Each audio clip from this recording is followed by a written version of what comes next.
Chairman Freeman, willing ka ba mag-undergo ng polygraph test na wala kang ginawang magic sa CCTV footage? Yes or no? No, Your Honor.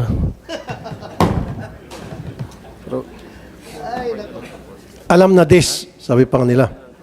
So dalawa lang ibig sabihin nito, inutil ka o sinungaling ka. Hindi nga, dalawa lang. Kasi Hindi pa ako inutil sinungaling. ka, so hindi mo na-maintain. Kasi kung na-maintain mo yun, tamang maintenance dyan, at on a regular basis, sinisiguro mo na maayos ang andar, then hindi ka inutil. Ginagawa mong trabaho mo. Okay? So, ngayon, walang CCTV, walang pakinabang ating mga otoridad sa investigasyon. Dalawa yon. Nagsisinungaling ka, napaka-inutil mo. Alin doon? Isa lang pipiliin mo. Or gusto mo bumulong ulit sa, abogado? Sige, anong gusto mong tawagin kita? Inutil o sinungaling? Wala po doon, Your Honor. Hindi, isa nga lang. Last na. Di ba tama ko? It's either inutil ka kasi hindi mo ginawa yung trabaho mo or nagsisinungaling ka sa amin dito. Alin dun sa dalawa? Kung talagang alam ninyo na walang kinalaman si Mayor at saka itong mga bodyguard doon sa ambos, why not? Ilahat natin lahat. Pero kung mayroon kayong kinalaman, pwede kayong umayaw. Last hearing, nag-volunteer kayo na mag-undergo ng lie detector test. So, andito na ngayon, dinala na si Tulfo yung lie detection machine. Are you ready to undergo the test? Respectfully po, hindi na rin po ako maganda. Hindi na rin. Opo. Pero last time, pumayag kayo, di ba? Ha? Opo, sir. Pumayag ka. Ngayon, hindi na. Why? Mukhang may tinatago nga talaga kayo. Ayaw ninyong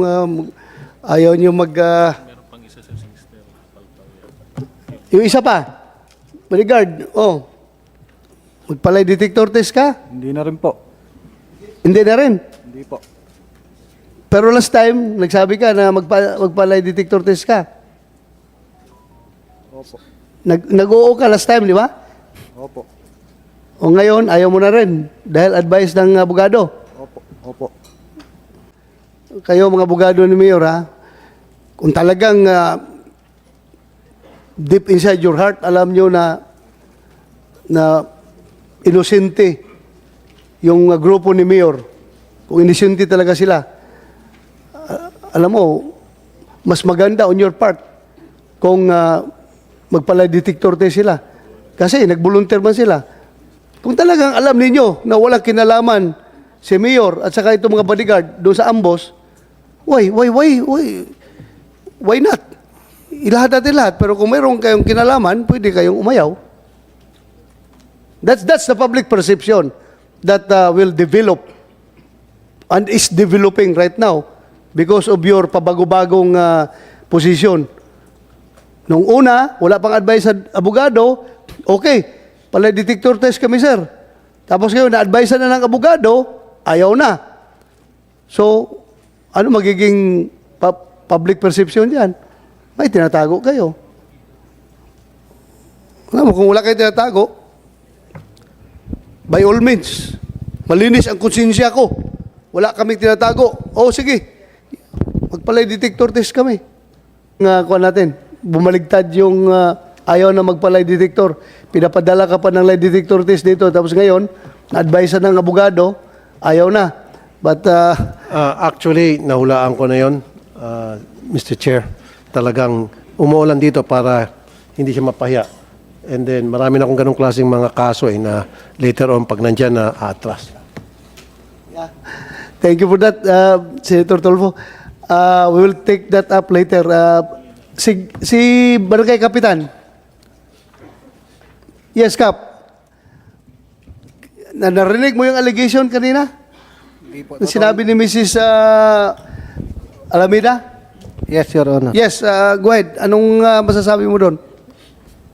Sa tungkol po sa CCTV, nasa palengke po ako nung araw nun. Nagtitinda po ng karne ng baboy. Then, tumawag po yung misis ko na may 2 pulis daw doon sa barangay hall para nire-review yung CCTV, Your Honor. Kaya umuwi po ako. Sinabi ko po sa kanila na tignan nila yung record po doon sa taas dahil nandun po sa taas ng cabinet yung kwan niya po, yung recorder niya. Hindi ko po yun hindi ko po sinabi na sira, kundi sinabi ko po sa mga pulis na kung ano po yung kailangan ninyo ay kunin nyo na po. Sabi ko sa kanila, 2 pulis po yung pumunta sa barangay hall ko po, Your Honor. PNP, may nakuha ba kayo doon sa CCTV ng barangay Sintro? Yung barangay ni Kapitan? May nakuha kayo? Wala po kaming nakuhang CCTV footage dun sa mismong barangay, sir. Kasi sinabi, according sa mga pulis natin na pumunta, sir, sira na daw po yung CCTV, sir. Sira. Yes, sir. Mayor, Kapitan, sira Opo, Your talaga? Honor, sira po yung monitor lang. Monitor lang. Pero nung kwan po, bumalik po sila, kumuha po sila ng monitor, yung mga pulis. Nung tapos na po, sabi po sa akin na hindi po daw updated yung date, time at yung year po. Kaya pumunta po sila sa kabilang barangay, same street po. Doon po yata sila nakakuha ng CCTV footage po sa barangay po nakatabi ko, Your Honor. Bakit hindi updated yung kwan mo? Hindi ko po alam, Your Honor. Sa PNP, walang dinelete doon na portion? Wala po, sir. Wala. Wala pong nakuha, Your Honor. Wala talaga nakuha. Yes, Your Honor. Sa Sentro 7 na po kami nakakuha ng footage, Your Honor. Oh, bakit, Kapitan? Sa kabilang barangay, nakakuha sila. Tapos sa barangay mo, hindi sila nakakuha. Ano nangyari sa CCTV mo? Yun nga po, Your Honor, sira daw po yung... Ano sira daw po? Yung date po, Ikaw ang kapitan? Ikaw nakakaalam kung sira o hindi? Sira, hindi. Yung CCTV mo? Hindi po daw updated yung date saka yung year po, saka yung time. Hindi? Hindi po update. Hindi up to date. Oh. Pero wala talaga daw sila nakuha. Meaning, pag sinabi niyo wala nakuha, walang laman. Yes, Your Honor. Pero meron pong nagpa-blatter po yung may nagpa-blatter na 2 barangay staff sa aming police station, sir, Your Honor. Na sila po yung naka-duty ng barangay na yun. Tapos, ang nasabi nila dito, sir, when, sir, aggangana ita CCTV mi. Yun yung sabi nila, sir, na in which sa Tagalog, sir, opo, sir, gumagana po yung CCTV namin, sir. Oh, gumagana. Hindi, bakit wala kayo nakuha? Ang sabi nila, sir, na kay Kapitan daw po yung password ng, sir, ng CCTV, sir. Na kay Kapitan? Yes, sir. Kapitan? Mr. Chair, Yes. pwede masingit. Yes, Senator Tulfo, go ahead. I have so many experiences tulad sa ganitong kaso na kung saan kapag kakailanganin na po yung CCTV footage, kailangan gamitin sa isang crime na may nangyari, nabubura. Kaya nga doon sa batas na pinapasa ko, kapag halimbawa tulad nito si Chairman Freeman, kailangan natin yung CCTV footage sa isang crime na makatulong mag-solve doon sa crime. Kakasuhan natin siya, makukulong siya. Yun yung pinopropose ko sa bill ko. Kasi very clear na binura nila yon. Yes. May lumapit sa kanya o sa kanila, inarbor yung yung laman ng CCTV at binura. Yun lang yun eh. Kasi sabi nila may laman daw, okay daw, 'di ba? Sabi nung nakausap ng pulis natin, and then pagdating kay chairman, burado na. So doon sa bill na pinafile ko, si chairman makukulong. Thank you. Thank you for that bill, Your Honor. Senator Tulfo. Your Honor. Yes, Senator Pimentel. Thank you, Your Honor. And I can testify, Your Honor, na gumagana talaga yung CCTV kasi si Kapitan po, pinaglagyan po niya ng CCTV mismo sa tapat ng gate namin. So nakikita kong gumagana yon. So ngayon po, nung nangyari po yung krimen na yon, nagsuspecha na po ako na intentionally talaga nilagay yung CCTV sa tapat ng aming gate para mamanmanan ang lahat ng galaw ni Vice. Tapat ng gate ninyo. Opo, Your Honor. Mr. Chair, pwede Yes, go ahead. singit. Chairman Freeman, willing ka ba mag-undergo ng polygraph test na wala kang ginawang magic sa CCTV footage? Yes or no? No, Your Honor.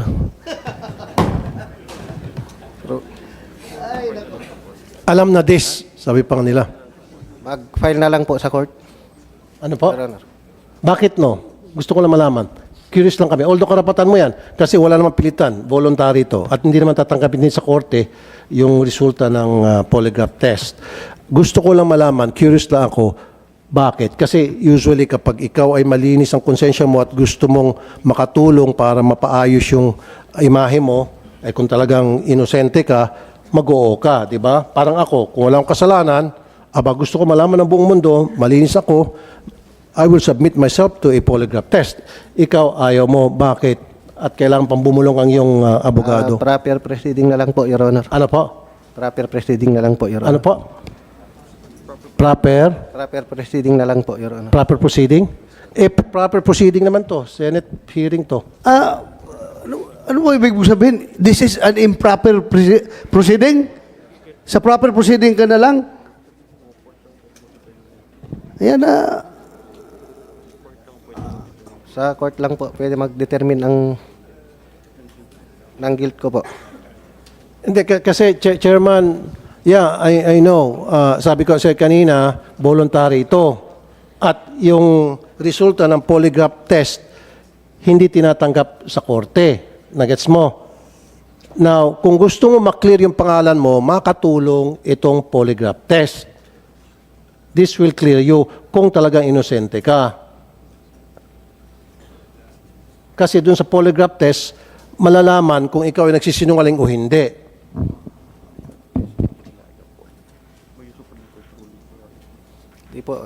Hindi po reliable yung kwan po. Ano po? Hello. Hello. Sige po.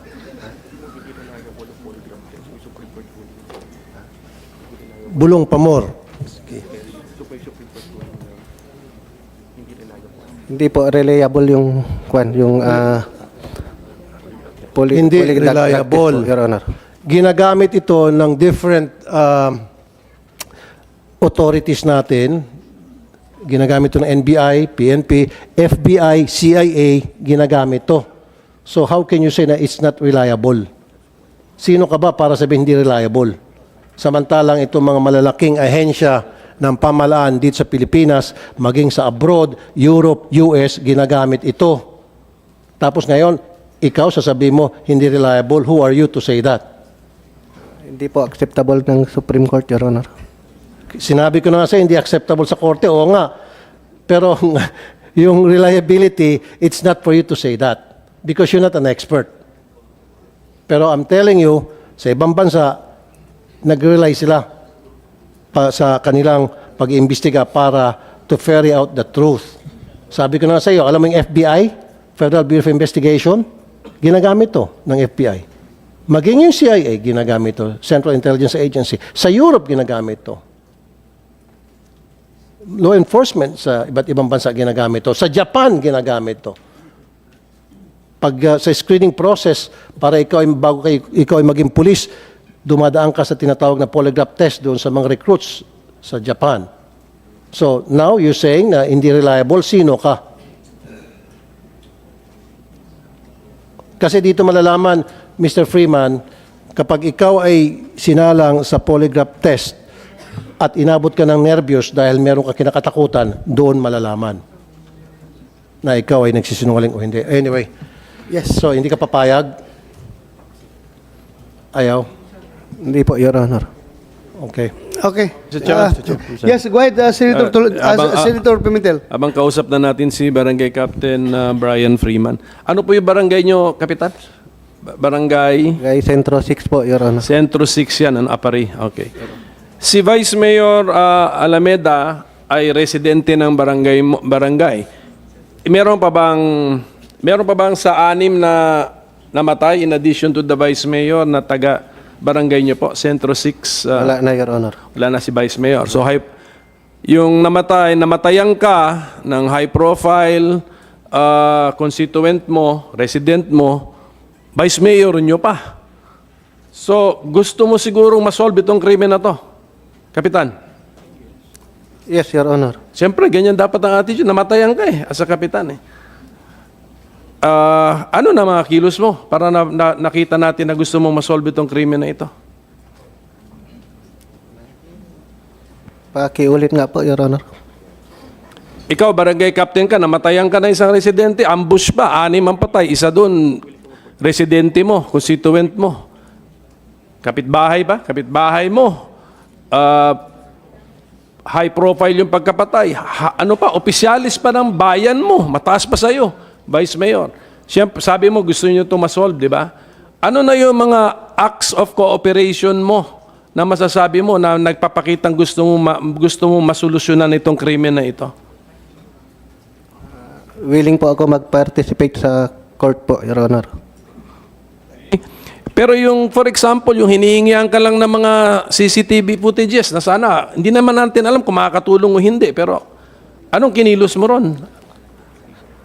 Yung napakasimpleng request na yon, nagpakita ka ba ng kooperasyon mo na, o sige, tignan natin yung CCTV, baka may maitulong na footage doon para masolve itong krimen na ito. Ginawa mo ba yun? Opo, Your Honor. Okay. Oo. Pero hindi mo alam, no? Hindi mo alam kung sira, kung may footage o wala. Opo, hindi ko po alam na sira po, Your Honor. Hanggang ngayon nga, parang lito ka pa rin. Kung sira o hindi, may footage o wala, hindi mo alam, di ba? Hanggang ngayon, hindi mo Meron, alam. Your Honor, pero hindi po daw updated yung time, date, saka yung year po, Your Honor. Yun po ang sabi ni yung dalawang pulis na pumunta po sa barangay ko, Your Honor. Oh, ibig sabihin lang, siguro ang pagkaintindi ko, Mr. Chairman, siguro yung footage, wala yung time stamp or date stamp doon. Hindi tama, pero... Opo, Your Honor. So, wala na kayong effort malaman kung kailan ito. Ito yung last week, ito yung last month, ito yung kahapon, ito yung ngayon. Wala na kayong effort na gano'n. Dahil lang sa walang time stamp or date stamp, wala na, give up na. Ganun lang. Hindi na po, bumalik yung mga kapulisan po natin, Your Honor. Pumunta na po sa kabilang barangay. Nga, sila yun. Pero ikaw, akala ko gusto mo masolve tong krimen na to. Wala nang effort pagkatapos nun. Hindi naman na bumalik yung mga kapulisan. So nakadepende nga sa kagustuhan din nila masolve ito. So parang hindi ka excited na masolve ito kasi kung ikaw kapitan, namatayan ka kapitbahay mo, vice mayor mo pa. Hindi ba proud ang barangay mo na sa'yo nakatira ang vice mayor ng bayan mo? Di ba? Proud kayo? Yes, Your Honor. Oh. Pinatay. Then yun lang, reactive ka lang. Humingi ang polis, hindi na bumalik ang polis, hindi ka na rin interesado na tulungan, masolusyonan ang krimen. Mr. Chairman, parang passive ng ating kapitan sa Centro 6 Apari, Cagayan kasi yung highest ranking na niya yun highest ranking local government official na nasa barangay niya. Price possession mo nga yun price resident mo nga yun di ba? Kung pinatay yun, di siyempre exert all effort ka matulungan yung pamilya, constituents mo. Well, anyway, nakita po natin the passivity of our barangay captain. Thank you po, Mr. Chairman. Mr. Chairman, pwede Yes, mo kasingit? Isang tanong lang. Go ahead, Senator Tolpo. Mr. Chair, balik lang kay Barangay Chairman. Sino pong responsible sa pag-maintain ng CCTV ninyo sa barangay? At gaano po kadalas ninyo tinitingnan kung okay ba yung inyong CCTV, kung okay ba at gumagana? Sino po yon? Buong konsil po, Your Honor. Sino po? Buong konsil po. Hindi, isang tao lang po yun. Hindi naman pwede lahat kayo, 10. Tapos lahat kayo nag-maintain ng camera, niloloko mo naman kami. Isang tao lang yan. Sino po yung nag-maintain?